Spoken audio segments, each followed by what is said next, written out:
धोखा हुआ, नेता का कसूर। उनका धोखा हुआ और धोखा दिया। ये फितरत है किसी अपने कांग्रेसियों की, झूठ बोलना। और बीपी सिंह भी वहाँ से निकल के आए थे और ऐसा किसानों को बेवकूफ़ बनाया। अभी संख्या कितनी है सुखनंदन जी जो ऐसे किसान हैं जिनको डिफॉल्टर माना जा अगर रहा 376 सोसाइटीज में बता रहा हूँ, 376 सोसाइटी बंद पड़ी हैं, तो उसके ऊपर कहीं ना कहीं सारे मेंबर ही होंगे ना। कहीं 100 मेंबर होगा, कहीं 50 होंगे, कहीं 200 मेंबर होगा, कहीं 400 मेंबर होगा। तो अगर 19 करोड़ छोटा अमाउंट है, उसके ऊपर इंटरेस्ट बन गया 30 करोड़, वो भी सिंपल इंटरेस्ट है। अगर वो कंपाउंड इंटरेस्ट होता तो शायद 1 अरब को क्रॉस कर जाता। तो वो किसानों का उस समय उन किसानों से उनसे धोखा हुआ है। और धोखा देने वाले कौन थे? जिनकी कांग्रेसी सोच फितरत थी उनकी। और उनमें से बीपी सिंह वहीं से निकल के आए थे। उन्होंने कर्जा माफ़ किया उन लोगों का जो बदमाश लोगों ने एक बार लोन लिया था, देना नहीं है, उनका कर्जा माफ़ हुआ। और मेरा जीएसटी के मेरे साथ एक ऐसे नेता मौजूद हैं जो लगातार प्रशासन तक अपनी आवाज़ पहुंचाते हैं और ये माध्यम बनते हैं उन तमाम किसानों का जो इन पर नजरें टिकाए हुए हैं कि देखिए सुखनंदन जी हैं तो सब ठीक ही होगा, हमें प्रशासनिक अधिकारियों के पास जाने की ज़रूरत नहीं है क्योंकि हमारे लिए सबसे बड़े नेता सुखनंदन चौधरी हैं। लगातार प्रशासन से सवाल करते रहे हैं और विभिन्न मुद्दों को बुनाते हुए गृह मंत्री अमित शाह के दरवाजे तक पहुँचे हैं और ये चाहते हैं कि अब गृह मंत्रालय तक जम्मू के किसानों की आवाज़ पहुँचे। क्या मसला है, क्या कारण है, इन्हीं से जानते हैं। सुखनंदन जी, हम देखते हैं कि भाजपा के कार्यालय में बैठकर जब आप पत्रकार वार्ता करते हैं तो उस दौरान जो है आप भाजपा को भी घेरते हैं, प्रशासन को भी घेरते हैं और आपके लिए जनता सर्वप्रिय रहती है। लेकिन इस बार गृह मंत्री का दरवाज़ा खटखटाया है, क्या कारण रहे? कारण ये नहीं था मैम, कारण ऐसे था कि हमारे जब बजट पेश हुआ दिल्ली के अंदर, निर्मला सीतारमण जी ने बजट पेश किया, उसके लिए किसानों के लिए सब कुछ रखा उन्होंने। तो अनुराग ठाकुर जी आए यहाँ पे चर्चा के लिए, बजट के ऊपर चर्चा करने के लिए। तो हमें भी बुलाया गया। तो मैंने अनुराग जी से 2 बातें कही। एक तो मैंने कहा कि प्राइम मिनिस्टर अपने नरेंद्र मोदी जी का पूरा ध्यान है किसानों की तरफ कि उनकी इनकम कैसे दुगनी हो। इसके लिए वो सब कुछ कर रहे हैं किसानों का। किसान निधि भी दे रहे हैं, 6,000 रुपया पर किसान दे रहे हैं जो छोटे किसान हैं। तो मेरा उनसे ये कहना था कि अगर आप इतना कुछ कर ही रहे हो तो कम से कम जो एक किसान अपना एग्रीकल्चर से रिलेटेड इम्प्लीमेंट, जैसे टेलर हुआ, हाफ सेट हुई, कोई भी हाल इक्विपमेंट जो भी हुई, उसके ऊपर कम से कम जीएसटी माफ़ कर दो। कि अगर आप उसकी किसान की जील्ड के ऊपर, जो उसकी जैसे मेरी अपनी जो भी जील्ड, उसके ऊपर कोई टैक्स नहीं है, कोई इनकम टैक्स नहीं लगता उसके ऊपर, तो ये जीएसटी भी माफ़ कर दो।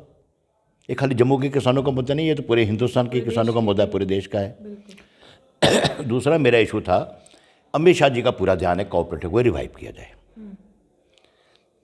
तो हमारे जम्मू कश्मीर के अंदर, जम्मू प्रोविंस के अंदर 376 कोऑपरेटिव सोसाइटीज हैं, मल्टीपर्पज़ कोऑपरेटिव सोसाइटीज। कई सोसाइटी विलेज लेवल पे है, कोई 3-3 गांव की एक सोसाइटी है, कोई 1 गांव की सोसाइटी है, कोई पंचायत लेवल की एक सोसाइटी है। वो सोसाइटियाँ सारी बंद पड़ी हुई हैं।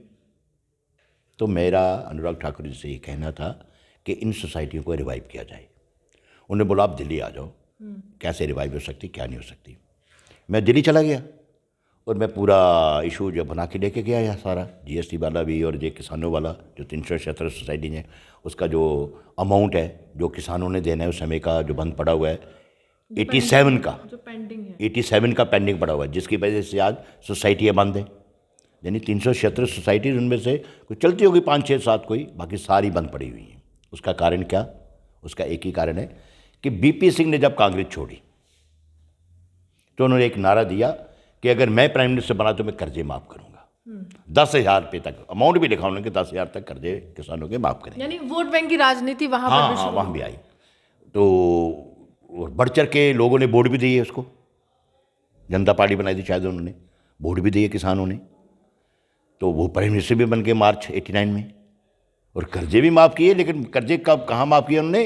86 तक। 3-6 जो 86 का खाद दिया था ना, वो वाले माफ़ किए। जो लास्ट लोगों ने, जो किसानों ने लास्ट वाला कर्जा था 86 और 87 का, जैसे अब 22-23 है, उस समय था 86 और 87, वो वाले कर्जा माफ़ नहीं किया उन्होंने। रबी क्रॉप का कर्जा था इस बीट का। जब वो कर्जे माफ़ नहीं हुए तो सारे के सारे किसान वो चले इसी वो भरोसे बैठे कि हमारे भी कर्जे माफ़ होंगे। इफेक्ट दे दिया उन्होंने पीछे तक। जब इफेक्ट पीछे तक दिया तो सारे के सारे किसान डिफ़ाल्टर हो गए। किसान जब डिफ़ाल्टर हो गए सारे के सारे को, वही तो बेसिक मेंबर थे कोऑपरेटिव के, सोसाइटी के, तो सोसाइटी भी बंद हो गई। जब सोसाइटी बंद हो गई तो उसका पूरे का पूरा असर पड़ा जम्मू सेंट्रल कोऑपरेटिव बैंक के ऊपर।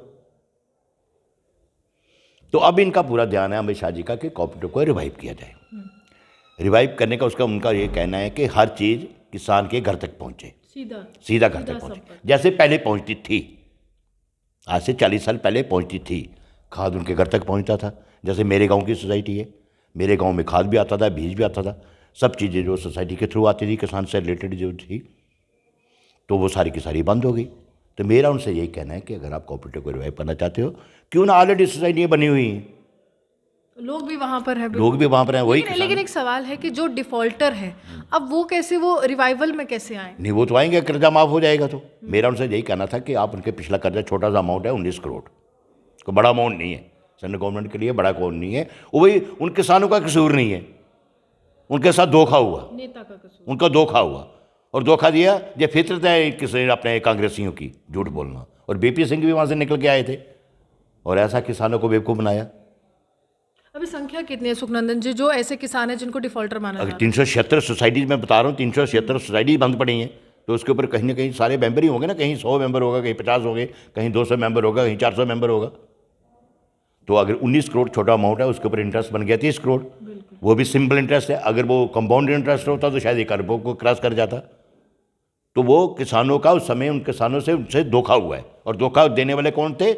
जिनकी कांग्रेसी सोच फितर थी उनकी, और उनमें से बीपी सिंह वहीं से निकल के आए थे। उन्होंने कर्जा माफ़ किया उन लोगों का जो बदमाश लोगों ने एक बार लोन लिया था, देना नहीं है, उनका कर्जा माफ़ हुआ। और मेरा जीएसटी के माध्यम से आपने जानकारी दी कि सुनिए ना मैम, मुझे दिल्ली बुलाया गया, अनुराग ठाकुर जी ने मुझे दिल्ली बुलाया, मैं पूरा तैयारी करके लेके गया मेमोरेंडम बना के। अमित शाह जी तो त्रिपुरा में थे इलेक्शन टूर के ऊपर, तो उन्होंने सारी मेरी पूरी बात सुनी और मुझे भरोसा दिलाया कि एक कर्जा, किसानों का कर्जा माफ़ होगा। समय सीमा तय की गई है कब तक? समय सीमा तो ना उन्होंने तय की, ना तय हो सकती है, ना ये तय हो सकती है। ये तो फिर वही आता है कि समय सीमा, वही बीपी सिंह वाला नारा कि 10,000 के कर्जे माफ़ करेंगे। तो जैसे सब किसानों के साथ झूठ बोला गया, तो इसलिए समय सीमा में ऐसा झूठ तो अपने किसानों के साथ बोल नहीं सकता हूँ कि मैं खुद किसान हूँ। तो मुझे पूरा भरोसा है, कोई छोटा सा अमाउंट है, छोटा सा इंटरेस्ट है उसके ऊपर, ये कर्ज माफ़ करेंगे और अपने आप सोसाइटी जब रिवाइव होगी तो किसानों की जो झील थी, सबसे बड़ी बात, असर कहाँ पड़ा किसानों को, बेचारों को? सोसाइटी बंद होने से जो उनकी प्रिक्योरमेंट होती थी, वीट और गंदम जो उनका प्रिक्योर करती थी, वो थ्रू जैकफेड सारा FCI को माल जाता था। और वो तब मंडियाँ फिर कब खुली? जब 2008 में मैं MLA बन के गया। जब मैं MLA बन के गया तब जाके मंडियाँ खुली, नहीं तो 8 और कितने हो गए, 87, 13 और 8, 21 साल बेचारे गरीब किसानों को लूटा जाता रहा, बिचौलियों के द्वारा, या बड़े आड़तियों के द्वारा, या बड़े बड़े व्यापारियों के द्वारा। फिर 2008 के बाद मंडियाँ खुली। तो जीएसटी से कितना भार पड़ता है किसान पर? क्योंकि जीएसटी व्यवस्था लगातार कह रहे हैं कि ये सुचारू रूप से चल बाहर की रही बात है। नहीं है मैम, बाहर की बात नहीं है। अगर किसान की इनकम के ऊपर कोई टैक्स नहीं है, किसान निधि भी आप दे रहे हो 6,000, तो उसके ऊपर क्यों, चाहे मुझे 50 रुपये ही पड़े, क्यों? ये छोटी सी बात है, ये तो माफ़ होना चाहिए। और मुझे पूरा भरोसा है आपके माध्यम से, अमित शाह जी हमारा कोऑपरेटिव को रिवाइव करने के लिए हमारा 19 करोड़ का जो कोऑपरेटिव का हमारा लोन है वो भी माफ़ करेंगे।